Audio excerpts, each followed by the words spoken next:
Hey guys, it's Sarah from My Talk 2 Notebooks. Glad to see you can make it. Today I'm kicking off a new series on the color coding system I've mentioned in many of my previous videos. I want to go in depth on productive ways to use each color. I'll be going in rainbow order, of course, so that means today we're starting with red. I use red to journal about my anger. First things first, you're probably wondering, is it even productive to write about anger? At first, it might seem like a bad idea to implement a system that specifically accommodates journaling about anger. Anger can be an uncomfortable emotion to write about. Worse yet, it can become a bad habit in which you run to your journal and fill it with pages of red, dwelling on angry thoughts and feelings until they start to choke out everything else around you. But, when journaled correctly, writing about anger can be just as healthy as journaling about any other emotion.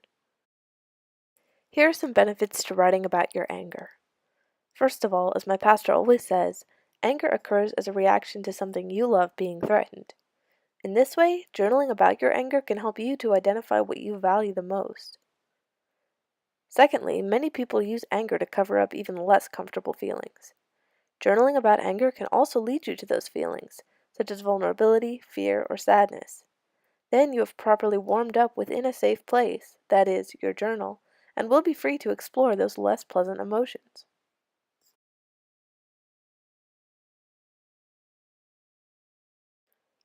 Here's how to journal about anger.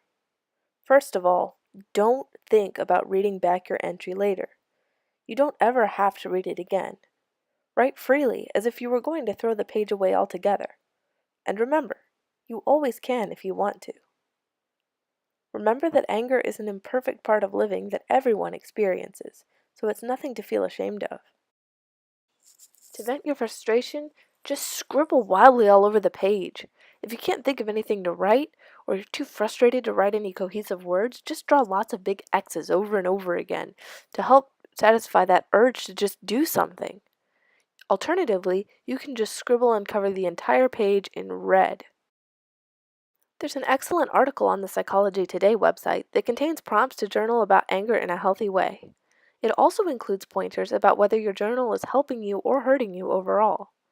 I found that article so useful that I made a tip-in summarizing it for my own journal. Needless to say, I will link the article in the description box and highly recommend that you go check it out. Finally, it's always a good idea to follow up any angry entry with a gratitude list. It helps keep your angry thoughts in perspective and lets you leave your entry on a positive note. I always do my gratitude lists in pink, the color of happiness.